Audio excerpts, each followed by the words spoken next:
Hi, I'm Kimberly Williams-Paisley. I'm an actress and a writer, and this is No Time to Be Timid.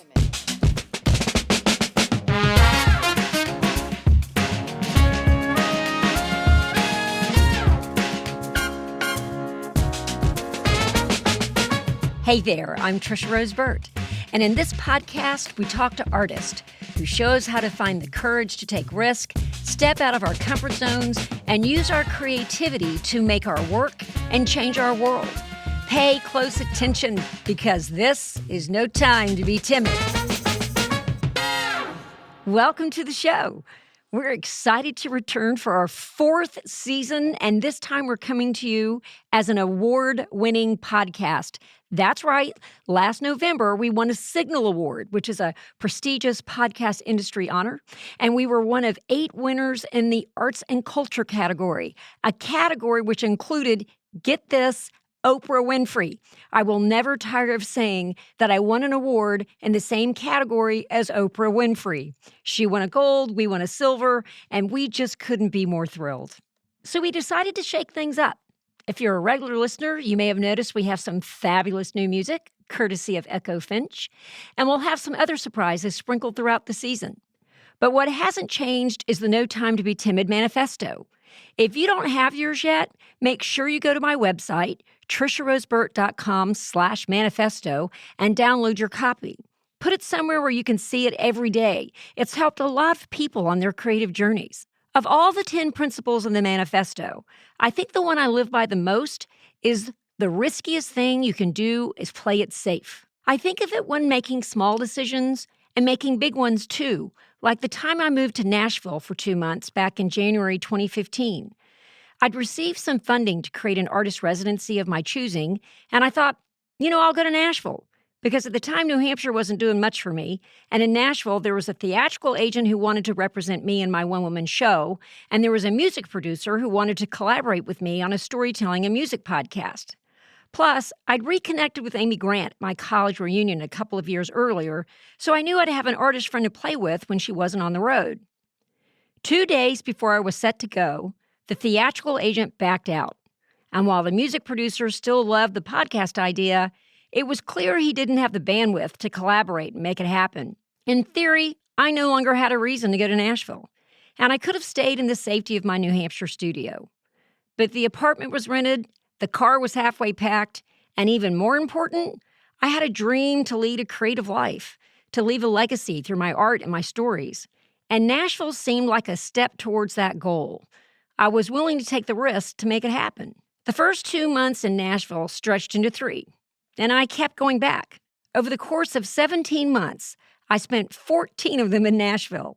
I told stories on stage, taught workshops, collaborated with Amy on some creative projects, and landed a freelance gig with a Nashville-based company where I worked for 4 years. For me, Nashville's now my second home, and several of the wonderful creative friends I made during that time will be on the podcast this season. So what I originally thought was going to happen didn't. But what did happen turned out better than I could have imagined, in large part because I was willing to take a risk for a creative dream. I talk about that idea with our first guest of the season, Kimberly Williams-Paisley. You may know her from her role as the glowing bride in the film Father of the Bride with Steve Martin, and its sequel, Father of the Bride Part 2, or from her starring role as Dana on the comedy series Life According to Jim. When I first met her, I wanted to call her Peggy because of her role on the TV series Nashville. If I listed all of Kim's stage and screen acting credits, I wouldn't have time to air our conversation. In 2016, she added bestselling author to her list of accomplishments, publishing a New York Times bestselling book, Where the Light Gets In, which chronicled the impact of her mother's dementia. And if that wasn't enough, her charitable work alone could be a full-time job. I met Kim last summer, right after she had surgery on her vocal cords.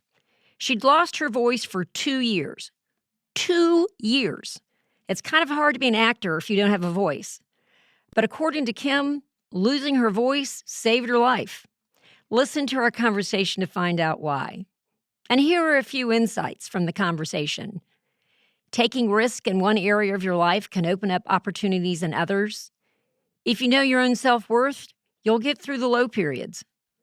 Find out the interesting takeaways from every experience, good or bad.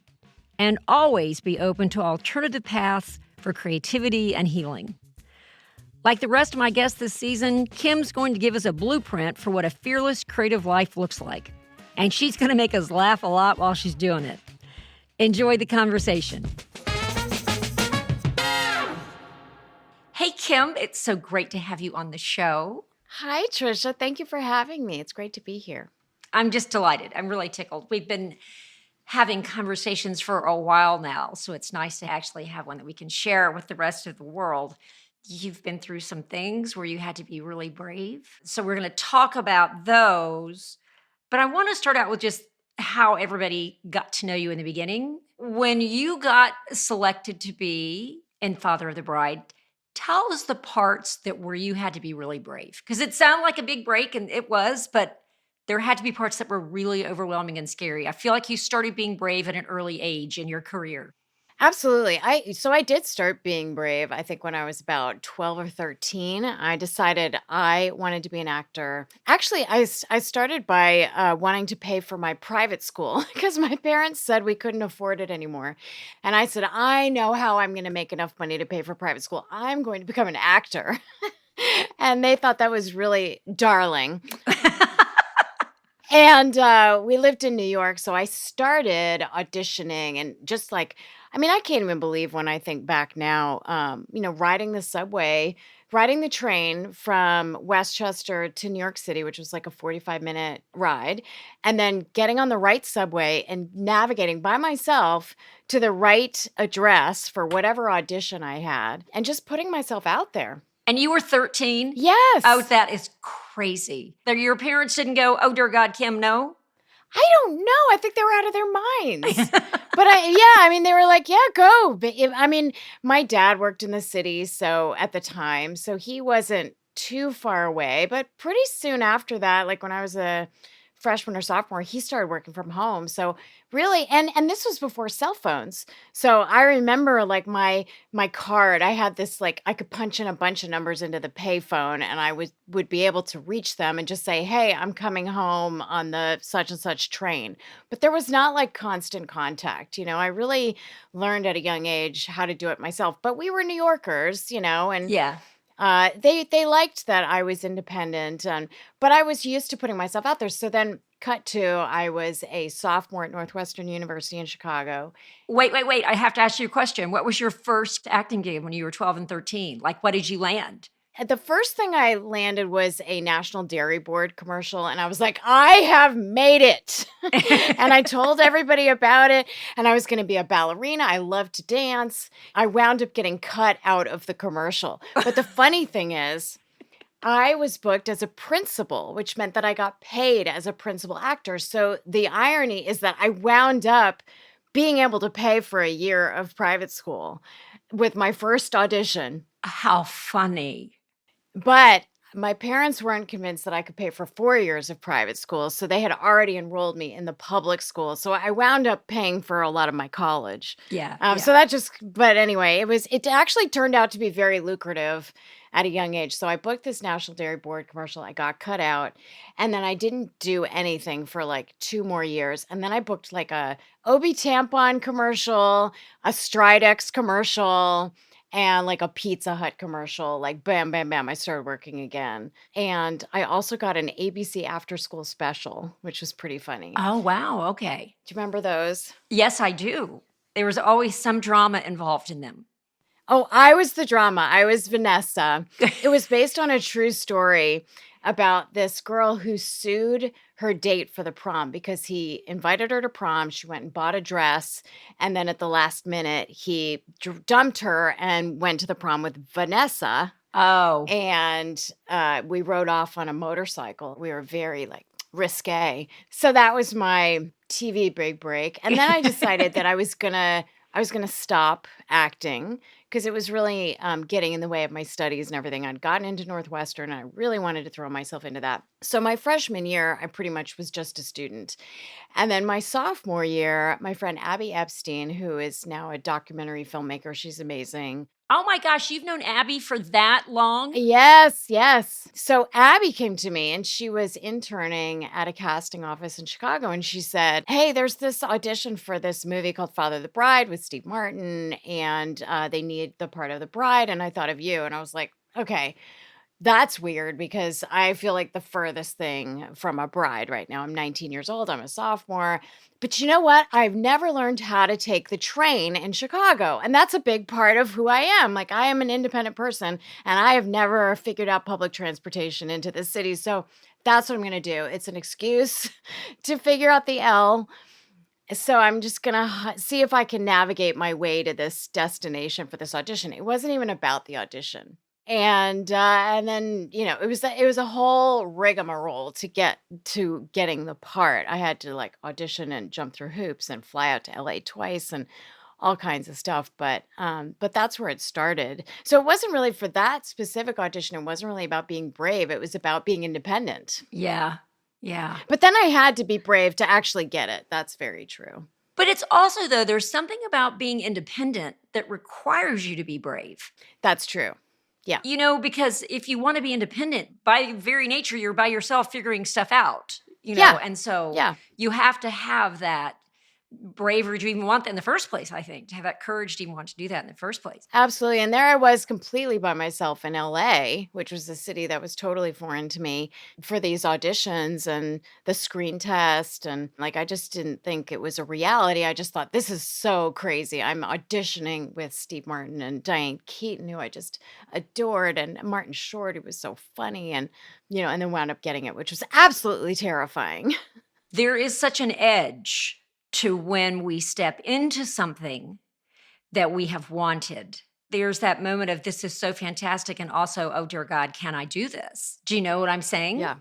And so what made you just say, okay, I can do this? Like, or did you go in every day going, I can't do this and I'm just faking it till I make it? What did you feel like on the inside? Yeah, I was absolutely terrified. I remember my stomach was in knots. I think I like broke the toilet in the trailer. Yeah. I was a disaster. I would have nightmares. I mean, I was absolutely terrified every day. But people were really nice. And, the first piece of advice Steve Martin gave me was to get a good therapist, which was pretty much like the best thing he ever told me. Wow. He said, "Welcome to LA. You're going to need a new therapist. You're going to need a therapist." I'd never had one. It was terrifying. The thing that I was most scared about was that scene with the blender where I have to cry because my fiance gives me a blender, and it's like this.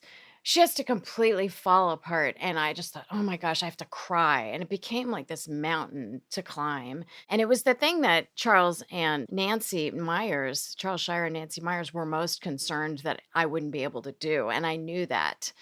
And they had me work with an acting coach. They had me, practice and practice and practice, which probably wasn't helpful. And on the day that we had to shoot it, all I could think is, I'm not going to be able to do it. And at the time, again, I was 19. I hadn't had all this training that I've had since to really know how to do something like that healthfully. Yeah. So I remember just doing take after take after take, and just knowing that I was forcing it and I wasn't getting it, and I couldn't cry, and I was so miserable that they were known for doing multiple takes. So after like the 30th take, 40th take, I just thought, I am failing at this. I am never going to be a real actor. Oh. And the thought of that made me sob. So suddenly I'm bawling, and I was like, oh my gosh, I'm crying. And that's the take that we got. And it just like unlocked that. So when you see the movie and you see me sobbing, that's why I'm sobbing. It's a blender. Yeah. Exactly. I mean, I didn't want to act thrown or anything, but inside I was. I thought something for the apartment, maybe a new clock or a cool phone or a great art book or something, but a blender? What is this, 1958, to give the little wife a blender? I mean, it scared me, in terms of his expectations. Oh, I started to freak out, and he asked me what was wrong, and I asked him what a gift like this is supposed to be telling me, and he said nothing, and I didn't believe him, and we got in this big fight. And he said I was overreacting. And I said, why would I overreact? Nobody in my family overreacts. But then the hard part was that we get that. Everyone applauds. There's this picture of me and Charles Shire that he actually sadly just passed away Oh, I'm sorry. a few weeks ago. And so I posted this picture of the two of us, and that's right after we shot that scene. He came and he sat down on the bed and he had a lollipop, and I just remember he put his arm around me, and everyone was just so relieved, and I was just like still kind of blubbering, and then everyone went to lunch, and I was like, okay, wait, what just happened? And then we come back, and I have to do it again. I have to get it up again. So that's what I had to learn how to do, is like, okay, multiple times from multiple angles, and figure out when to really do it and when to not, when to hold back. And then really how to, instead of using my own personal fears or history or all these things, to really learn how to create a world that's imaginary and then tap into that, which is a safer way to do it, in my opinion. It just feels like there's a lot of stamina involved. Yes, definitely. And I think there's, as an artist, whatever field we choose, there's always stamina involved, of just getting up and doing it again and getting up and doing it again and getting up and doing it again. So it was all very wildly successful, as we know. What were some of the setbacks that you've had that made you, I mean, I know you had, was it Relativity? Was that the name of the show? Mhm. You got a lot of praise for that performance, but it was canceled after a season.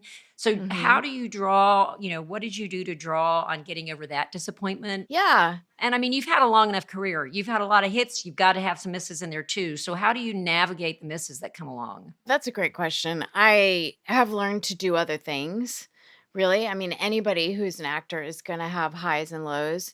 And so what do you do during the lows that keeps your creative juices flowing?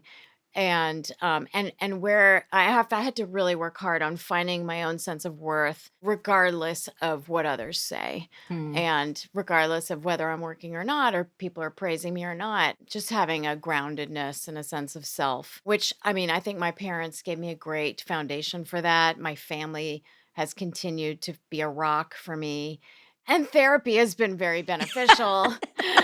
Thank you, Steve Martin. Thank you, Steve Martin. And, meditating now in the last like 6-7 months has been just always having a curiosity of how can I learn? Where can I learn? What are the lessons in this? What's fascinating about this? Whatever is hard, whatever is successful, just finding like what's the interesting story? What's the interesting takeaway from the high or the low? So I read your book that you wrote, Where the Light Gets In, which was excellent. Thank you very much for writing that for all of us. Thank you. You're talking about your father, and you're saying, I'm going to have to read a little bit here. But he says, my dad told us a story about running a strange article in Omni magazine, where he was the editor in the 1980s. It was about a wild plan from a scientist who suggested that someday we might send a flotilla of insulated spaceships to the sun to collect its plasma and truck it back to Earth. It would provide all of our energy needs. The topic was typical of the publication, a mixture of science and science fiction. An Omni staffer called a physicist at Princeton to weigh in and provide balance. What he said at first wasn't surprising. It's not going to happen. But then he went on.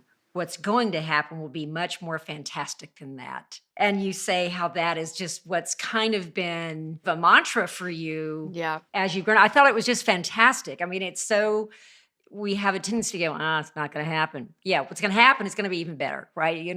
So. Absolutely.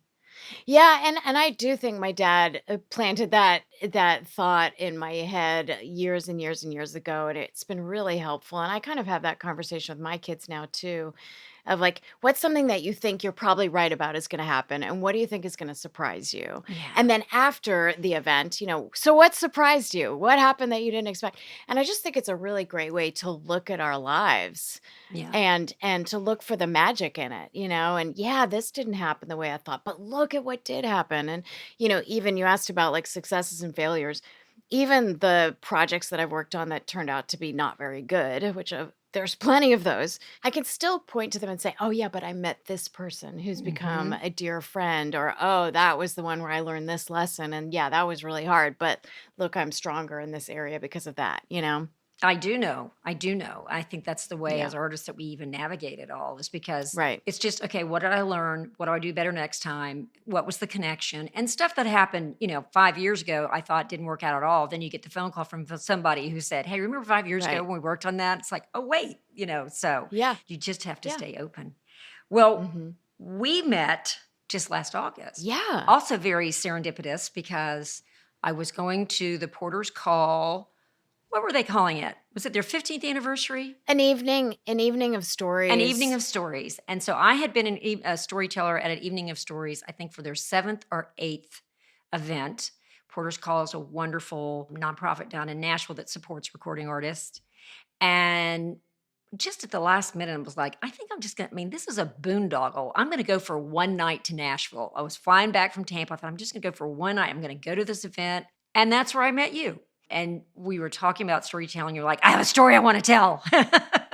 Well, I gotta say, it really was serendipitous for me as well to meet you, and I was also a last minute addition. I think I reached out to Belmont where they had it. I reached out to my friends there. I'm on the board of Belmont, and just said, "Hey, can I get a seat to this?" And it was like the day of, and they said, "Sure." And then I showed up, and there's Amy Grant, who I adore, and I Yes. run over to say hi to Amy, and she introduces me to you. Yeah. And tells me what you tell me what you do, and working with the moth and storytelling, and I have always loved the moth and Yes. really value storytelling, and I just said, you're my person, I want to talk to you. And it's been so wonderful to work with you. I really loved it. Thank you. I appreciate that. But it really was very serendipitous because it was like, Yeah. okay, let's just do this. So tell your story. Tell the story that you wanted to tell.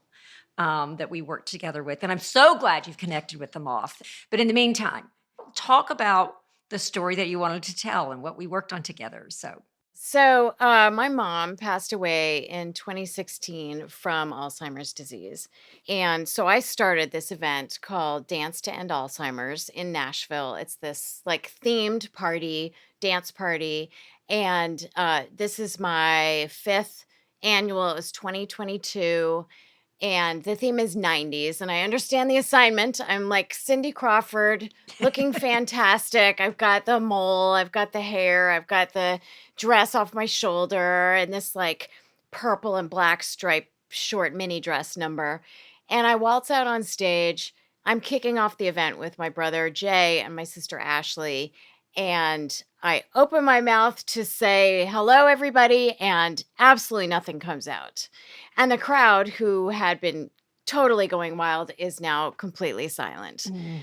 And the moment just felt like an eternity. And my sister turned to me and she said, did you just lose your voice? And I couldn't answer her. I had no voice. It was terrifying. And then in working with you, I realized the connection between that and my relationship with my mother, because the first thing that occurred to me when I lost my voice is, oh my gosh, it's my mother's revenge. And that is because growing up, my mom was an incredible mom in so many ways. She was like the loudest cheerleader at the soccer games, and she made the most amazing spaghetti and meatballs, and she gave me the best back scratches at night, and she was the best reader of books. But she wasn't my friend. She wasn't someone that would sneak me a sip of her beer, to like try it out. When I got my period, my mom was not the one who like sat me down and told me what to do. She sent my dad to like talk to me through the bathroom door, so. What a comfortable situation. What a really comfortable situation. Yeah, it wasn't those things that crossed over, right? So when she got Alzheimer's, she said, I do not want you guys to talk about this, because that was like, like my first period, and like, things that were uncomfortable. I don't want you to talk about Alzheimer's.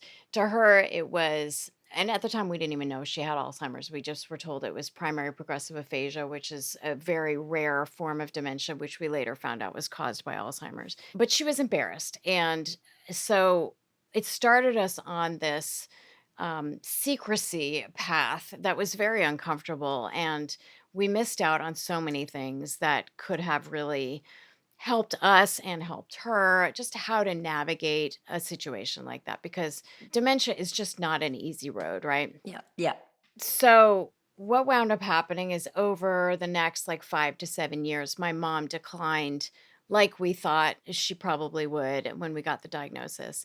And we finally, thank goodness, put her into a long-term care place, which was great for my dad, who was just diminishing as her primary caregiver, and great for us. And as soon as she was in long-term care and was so checked out, like she couldn't remember my name, she wasn't really aware of a lot of stuff that was going on, I started blabbing about it. I started like talking about it to anyone that would listen. I started this dance party to end Alzheimer's, and I wrote this memoir that became a Yes. New York Times bestseller.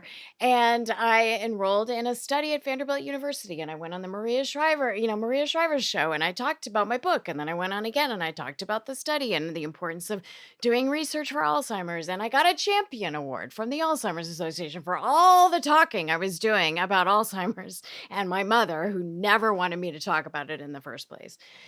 So that's why when I'm on stage and I lose my voice, I think, this is my mother's sweet revenge from beyond the grave. And the next morning, I wake up and I still don't have a voice. And for the following weeks and months, and it turned into almost 2 years of just, my voice was like just barely above a whisper. Before this interview, I was looking at interviews of you that you had before on YouTube and just doing some research for it. And I saw an interview that you had with Kelly Clarkson on the show for. Oh, you saw it? I did. What were you promoting? I can't remember. Oh my gosh. I was promoting probably Jesus Revolution. You I were had you 2 were promoting movies out. Jesus Revolution. Yeah. And it was like, oh my goodness. It was hard having spoken to you as often as I have since last August, to Yeah. hear you on that interview. I'm like, oh, bless her heart. I'm traumatized by that interview. That was terrible. Well, I'm so sorry to bring it up. I'm so sorry to bring it up to you to further traumatize you. I was listening to it with compassion. So Yeah. was, the other guest, Niall, what's his last name? I can't remember. Yeah. There was so much concern and love and compassion for you. But for me, I'm like, holy moly, it has taken everything she's got to get these words out. It was awful. So I was still in the first few months when that happened, and I didn't know that I could talk better over my right shoulder than I could over my left shoulder. At the time when I talked over my left shoulder, it would come out much more like a whisper, like that, And Wow. I didn't realize that when I got out there to sit on the couch, first of all, I was so nervous, and it was hours waiting. They were running behind, and I was backstage, and the longer I waited, the more I was Yeah. terrified, and I didn't know that I had this paralyzed nerve. So I thought it was like something I'm doing, and that's the trauma of the whole time, was like, is it because I'm not speaking my truth? Is it because I'm not breathing properly? I never got proper training. Like, what is it? And so I was backstage just waiting. And then I go on and I'm talking. The whole interview is over my left shoulder. Yes. And I'd even told the producers ahead of time. I gave them a heads up. I said, this is what's happening, but I'd love to talk about it. And they said, oh, Kelly's had voice trouble. She'll be able to relate to that. And instead, I get out there and she was like horrified by my voice She didn't. and terrified. She was just like, oh, that can happen? Oh, my God. There wasn't a lot of common ground there. There was, yeah. And then I was just trying to take care of her and, reassure her that she was going to be fine. And I was dying inside. It really took a long time for me to be able to get back on stage. Yeah. After that. But again, the bravery that you have been carrying around and that you have been cultivating since you were taking subways by yourself is what helps you all these years later, is get back on stage after that. Yeah, it's resilience. Yeah.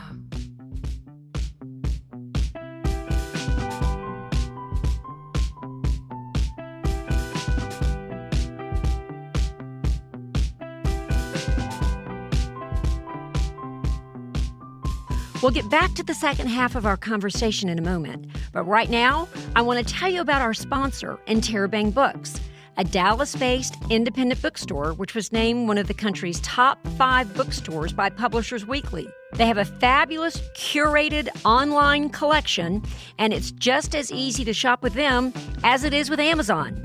Who doesn't want to support an independent bookstore? Please show them some love and check them out at interrobangbooks.com.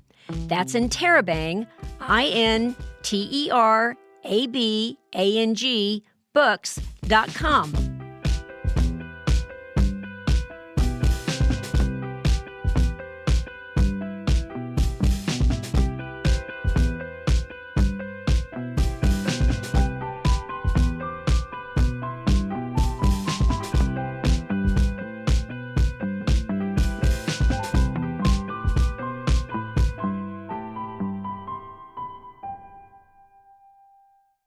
When was the first time you got back on stage after that? I did a small event for the store, our nonprofit grocery, where I agreed to show up and just welcome everybody. And I had a microphone. And, part of the other issue, I had surgery and they plumped up the vocal cords so that now my vocal cords touch. Because for a long time, there was just sort of air escaping. And that's why my voice was inefficient. I described it to you. It's sort of like sipping through a straw with a hole in it. You know how that's inefficient and you have to suck and suck to get any liquid. That's how it felt. Like I had to work 100 times more than usual just to get barely a little bit of sound. So at the end of the day, I was just exhausted and my whole body was jacked up. And that's going to be like something that I just am still constantly learning learning how to work alongside is just learning how to relax those patterns in my body of anxiety. And who knows how long that stuff's been there. You were without a voice for 2 years, right? Yeah. What I thought was so interesting was that you had to really relax so much before they could actually accurately diagnose what was wrong with you. Yes. I thought that was fascinating. So the first time that I went in, they did a scope where they put a little camera down through your nose and then down your throat, and they can normally see your vocal cords. Which, have you ever looked at vocal cords before? They kind of look dirty. They kind of look like something you're not supposed to be looking at in public. Well, naughty. It's just vocal cords. Yeah, a little naughty. So they couldn't even see them because the tension in my throat, because it's probably been going on for about 5 years or more. They do think it was a couple of series of viruses that knocked out that vocal cord. It might have been from COVID, which I had right before that Alzheimer's event. Oh, okay. But I think my body had been compensating for so long, trying to just get tighter and tighter to clench my vocal cords together, that this pattern of tension was so strong that they couldn't even see what was happening with my vocal cords. So they sent me away and they were like, okay, you got to just do therapy, you could do vocal therapy. And that's when I tried everything. I went to hypnosis. I tried various therapists. I tried biofeedback. I did biofeedback. I wrote down, all the things I thought I wasn't saying, and I wrote them in a journal, and then I wrote them and I burned them up, and like all the different journaling things you're supposed to do. And then I tried psychedelic mushrooms, which was really well done. Which was really eye-opening. And the funny thing was when I was doing the mushrooms, which I'm not a druggie. I'm not someone that does something like that very often. I think you're not communicating a druggy vibe here, just to be clear. You don't get the druggy vibe. I don't get the druggy vibe. I'm not a druggy person. I get that I want to fix my voice and I'll do anything vibe. Yeah. No, I was always terrified that like my parents would find out, I was too scared to do that kind of thing. Have you ever done them? No. Have you ever done that? No. Total control freak. Well, it's sort of stereotypically what you would think. Like there's like sparkles and prisms and like, that I saw like tons of ants on the floor. And then there was this half man, half fawn that appeared and like, all these crazy things. But I did get the feeling that my mom was there, who like shown up, and it wasn't like I saw her or necessarily heard her voice. I just felt her essence, like she was there. Mm-hmm. And it was sort of like we were spooning, and at first she was very complaining and very angry and very sad, and just said, "Oh, that was so awful what happened, and I can't believe how I died, and I hated that." And I just said, "I know, Mom, I know. That was so awful. I know. And Mom, we're doing mushrooms right now." So look at the half man, half frog over there just for a second. And we wound up having this really magical time together, and this sort of wild, rebellious, spontaneous mom that I grew up with that was always there. I just didn't really get first primetime access to her, Mm-hmm. this side of my mom, because I was her daughter. In this journey together, I was able to access that side of her, and I felt like we were connected in a way that we had never been when she was alive. Yeah. And it was really healing. And I came away from that, not yet with a strong voice physically, but just feeling like that part of my healing had occurred. Yeah. Healing this pain of guilt that I had talked and talked and talked about, something that I never got her blessing to talk about, was healed and forgiven. And this weight had lifted. And my mom passed away in 2016, and I, for years, wasn't able to imagine her like she was before she got sick until I went through this experience. And suddenly it was like, oh, there is this youthful spirit, Yeah. who is free and is there and is like a, guiding light for me, and a cheerleader like she was at all my soccer games, Yeah. sort of back in my life as a positive presence. And that felt really great. Well, it's just so crazy that you had this physical ailment with your vocal cords, but all this other healing, like things you had to take care of that you might not have taken care of, you had to look at just so you could get to the root of what was happening with your voice. It's such a gift. I mean, Yeah. a roundabout gift, but you ended up being able to tend to things that really were in the root of you and who you are that needed to be looked at, and you could. Well, exactly. I'm so grateful for all of those lessons. And I feel great. And there's other things too. Like in doing physical therapy, I met my trainer, she's just phenomenal, Erica Young.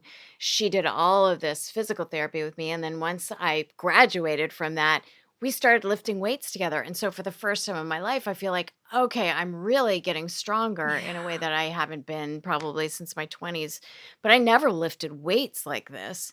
And as an aging woman, that's actually really important. So I feel like in some ways, losing my voice has saved my life, Yeah. because physically I'm going to be stronger. I also started meditating religiously, which is something I've wanted to do, in my 20s, since I was in my 20s. Like, oh yeah, I really should, but I just never gotten around to it. And Yeah. now I have, and now I do. And it's a daily practice. And I don't know what I would do without that now. It really helps keep me sane. So, I'm grateful for those life lessons. You did mention when we were working together that when you didn't have a voice, that you started to write. And Mhm. so I love that also, of like, okay, well, I can't do this, so I might as well do that. So talk a little bit about what you Yeah. were working on, what you were writing when you were searching to find your voice. Yeah, I wrote a couple of screenplays, and it turns out I love writing screenplays. Now I have to go and get them made. But, I've read scripts my entire life. Since I was 12 or 13, I've been reading scripts. And so I sort of innately know how to do it. And I wound up right after the pandemic taking a class at Belmont University in Nashville, got some great tips from a great teacher there, and started writing. Oh, And you took a screenwriting I class? did. I went back to college. Good for you. Yeah. Man, good for you. Yeah. Yeah. And I loved being on campus. I was like, do I actually blend in? And probably not. But, it was really fun to be amongst the young. And yeah. And so I love doing that. I love being able to pivot, and writing the book was fun too. So I've always dabbled with writing. Yeah, I mean, that had to be a big endeavor. Yeah. Yeah, how long did it take you to write the book? About a year and a half. Yeah, I mean, it's a big commitment, and it was very well written. I mean, I read it in almost one sitting. So Thank you. the other thing, though, you have written and produced and directed a film short. You did that back in the mid aughts. Yes. And so that was called Shade. That was the film? And Yes. so, like, what was that experience like? Do you have a sense of making your own, like taking your screenplays and making them yourself? I loved it. Yeah, I feel like that's what I'm coming into now is I really want to tell my own stories. That's part of wanting to do something for the Moth and Yeah. part of wanting to get my screenplays made. And I mean, I still love acting and I would love to continue acting, but I'm finding great joy in getting my own stories out there. It's really fun. Yeah. So No. yeah, Shade was my own story that I wrote and directed and starred in. And I also did a lot of directing at that point. I think as an actor, it's really important to keep other hobbies and interests going. Yeah. Well, it's only going to enrich, though, also your performance if you're looking at it from a director standpoint and a writer standpoint. I mean, Yeah. it's all connected. Yeah. It just makes all of those different facets better because you've had a different perspective on it. So, can you just talk a little bit about what one of the screenplays is about? Can you give us a little hint? Yeah, one of them is an Alzheimer's road trip movie based on my mom and dad's experience, our family experience, but it's about a husband and wife who are trying to make it for the birth of their first grandchild. Okay. So it's kind of like a planes, trains, automobiles sort of comedy meets like about Schmidt, Yeah. someone whose Yeah. life has just changed and just trying to figure out who they are now. And it's ultimately a love story. That's lovely. So that would, and the other one is a ghost story. It's a comedy. And it sort of came out of my feeling like a ghost when I lost my voice, just feeling invisible, feeling like I was ineffectual. And so I thought, what would it be like to actually be a ghost? So it's sort of a combination of that and saying goodbye to my soon to be 18-year-old who will hopefully be going off to college next year. Yeah. It's a brilliant example for all of us of like taking what your life is made out of and turning it into your art, Yes. It's a Yes. great example of that. And also just, you're very resilient and you have a lot of courage. And so you don't say it's over. It's like, okay, when am I going to do that? What am I going to do? And I mean, it's exactly out what you say your dad taught you, where it's like, okay, what's going to happen will be much more fantastic than that. Like things have turned out even more fantastic in many ways. Yeah. I mean, not every day, to be fair, not every day is like that. Well, yeah. Some days are really challenging and I have to give myself a pep talk, and some days I have to let myself just be kind of sad about it. And that's okay too. And good stories can come out of those rest days and sad days too. I also thought it was interesting in the beginning, and I think we all do this. I think particularly women do this. If something goes wrong, we did something incorrectly. So what truth weren't you Right. speaking? What weren't you doing? And you go through that sort of self-flagellation when in fact what's required here is being gentle and really, nurturing yourself to get to that healing. But our sort of knee jerk is Yeah, like one of my biggest problems was I was doing too much. Literally, my body was doing too much. Yeah. And so it was an act of learning how to release, actively learning how to relax and stop trying so hard. and then it's just breathed so much life into the work that you're doing. It's fantastic. Mm-hmm. Okay, I have two more things I want to ask you. First of all, I know you have a very close connection to LA. Yes. And it's been very tough for you with the fires. Do you have a charity, a foundation, a something that we can encourage our listeners to donate to that's special to you based on your experience out in LA? Oh, that's so nice. Honestly, I have been giving to the GoFundMe pages. GoFundMe has verified GoFundMe fundraisers for people who have lost their homes. And I just have really enjoyed looking at their stories and just connecting with people's stories. Talk about storytelling, Yeah. and giving directly through GoFundMe. But I've also donated to the LA Firefighters Foundation, I think is what the name of it is. I'm not positive. I think it's the LA Firefighters. My brother was a firefighter for years and actually was trained in LA, so he still has friends there. I've lost track of the number of people that we know who lost their homes or Yeah. can't go home because of all the damage to the neighborhood or the smoke damage or whatever. So that's what I've been doing. But I have to say, I'm just so inspired by the way that city has come together and given back. And my sister's still there. I have many, many friends there, and that's what a lot of people are talking about, is the way the city has been resilient and rallied around each other and come together in a community that maybe wasn't there before. Yeah. Yeah. Yeah. Okay, good.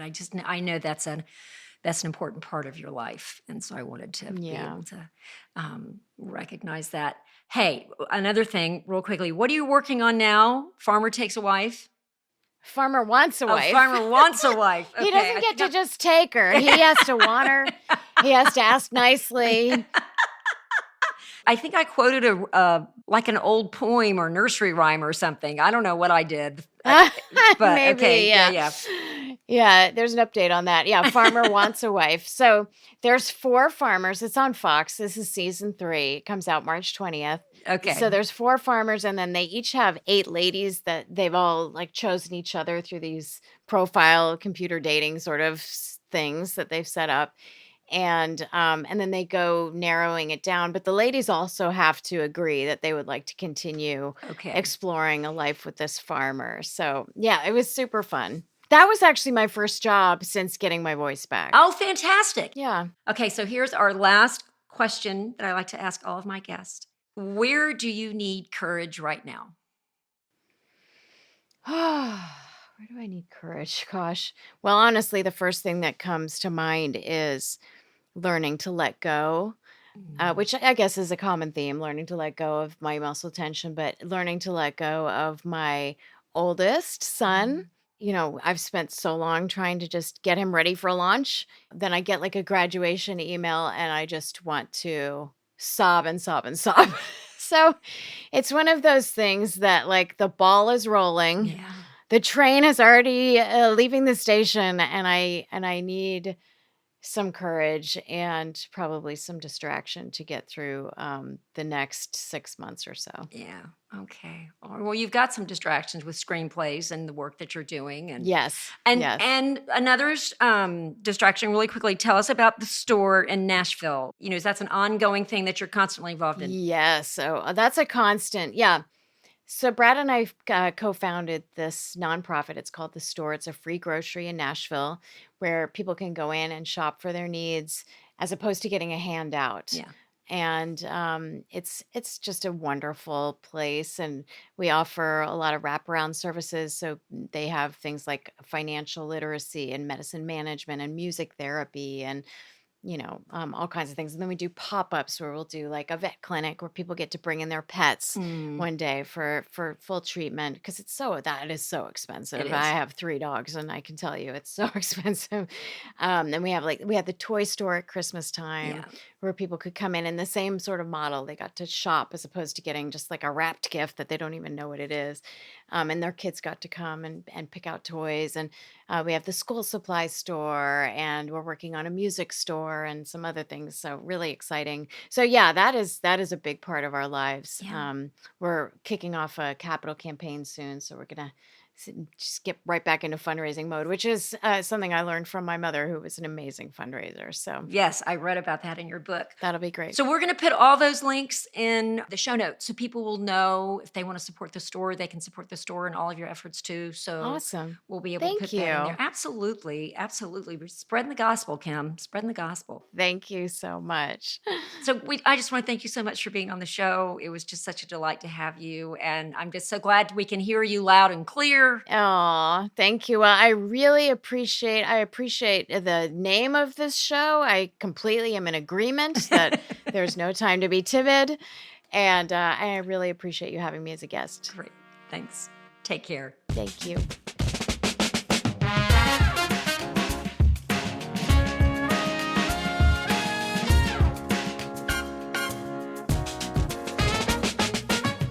was just so much fun to visit with, and she left me with some things to think about.